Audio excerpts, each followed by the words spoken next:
Bismillahirrahmanirrahim. Teman-teman sekalian, kita akan melanjutkan pembacaan buku ini, buku Titik Temu Wahabi NU Wakarya Kiai Haji Ali Mustafa Yaqub. Kita akan melanjutkan yakni bab ke-9, Persatuan Umat Islam. Umat Islam sekarang ini hidup pada masa yang banyak fitnah atau ujian yang mereka hadapi. Mereka perlu mempersatukan barisan mereka. Fitnah-fitnah tersebut ada yang datang dari luar kaum muslimin, ada pula yang berasal dari kalangan kaum muslimin sendiri. Fitnah internal dari dalam umat Islam lebih berbahaya dari fitnah eksternal dari luar umat Islam. Sebab kaum muslimin telah mengenal fitnah-fitnah eksternal dengan penampilan kekafirannya. Adapun fitnah-fitnah internal, hal itu menyerupai penampilan Islam. Padahal mereka sebenarnya adalah musuh-musuh Islam. Dengan penampilan ini banyak kaum muslimin yang terkecoh. Bagaimana tidak? Pada masa ini telah muncul sekte-sekte Khawarij yang baru. Mereka mengklaim jihad, padahal sebenarnya mereka adalah komplotan teroris.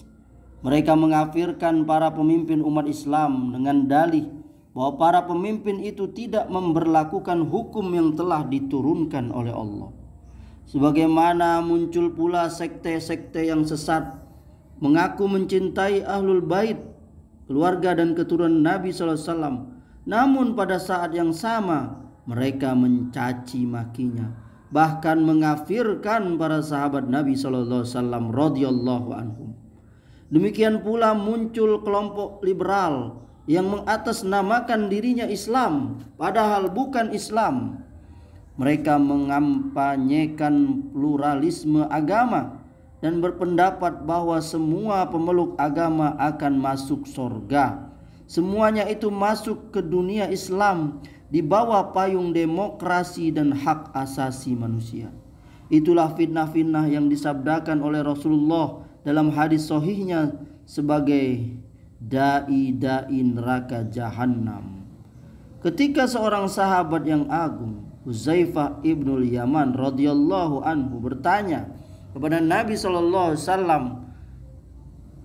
tentang ciri-ciri mereka, beliau menjawab SAW, mereka dari kalangan kita dan berbicara dengan bahasa kita.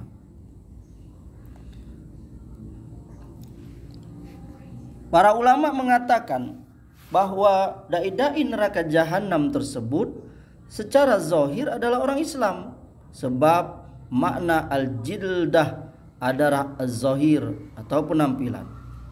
Namun para dai itu menyeru untuk menuju neraka.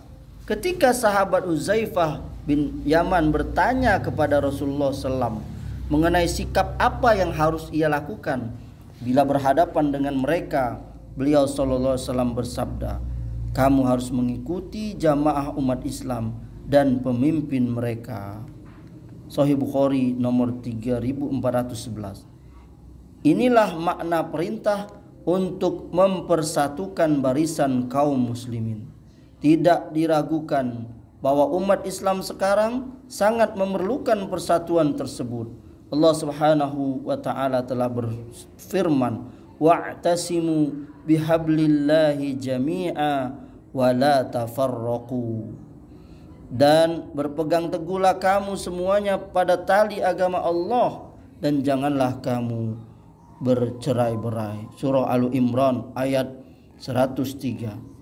Rasulullah sallallahu alaihi wasallam bersabda, inna ummati la tajtami'u ala dhalalatin fa iza ra'aitum ikhtilafan fa alaikum bis sawadil a'zam wa man shazza fin nari. Sesungguhnya umatku tidak bersepakat pada kesesatan. Jika kalian melihat perbedaan atau ikhtilaf, maka ikutilah kelompok mayoritas. Siapa yang menyendiri, maka ia akan menyendiri di neraka.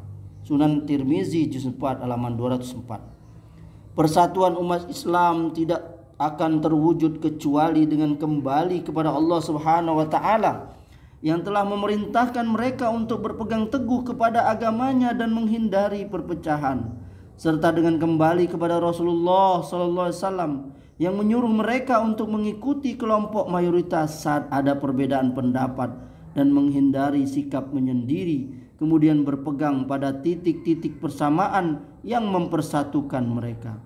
Adapun hal-hal yang berkaitan dengan titik-titik perbedaan, maka kita mempersilahkannya untuk diamalkan secara pribadi oleh kaum muslimin tanpa ada keharusan. Siapa yang menghendakinya silahkan mengamalkannya tanpa berdosa, dan siapa yang tidak menghendakinya silahkan tidak mengamalkannya tanpa berdosa. Kita tidak mungkin dapat menyelesaikan masalah-masalah perbedaan pendapat sampai hari kiamat. Apabila masalah-masalah yang menjadi perbedaan pendapat tersebut dapat diselesaikan, tentunya sudah selesai pada abad ketiga Hijriah pada saat imam-imam mujtahid masih hidup.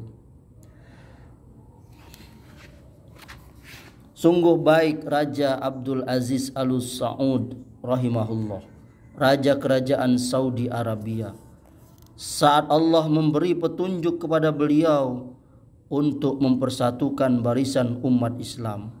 Hal itu dengan melaksanakan sholat fardu secara berjamaah di Masjidil Haram Mekah Al-Mukarramah dengan satu imam.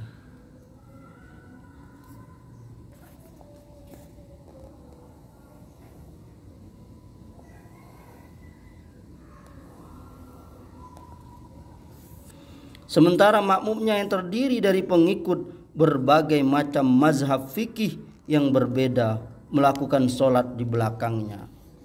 Tidak ada seorang pun yang memprotes hal tersebut.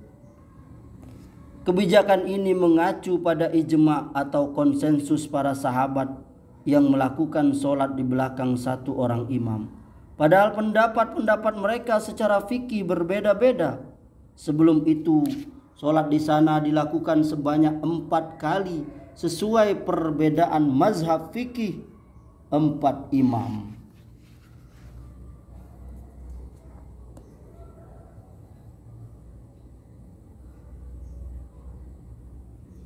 Semoga Allah merahmati Raja Abdul Aziz dan membalas beliau dengan balasan yang terbaik karena jasanya kepada Islam dan kaum muslimin. Alangkah baiknya seandainya umat Islam sekarang bersatu seperti saudara-saudara mereka pada masa Raja Abdul Aziz Al-Saud pada saat mengerjakan sholat dan di luar sholat, tanpa melihat sisi perbedaan mazhab fikih masing-masing.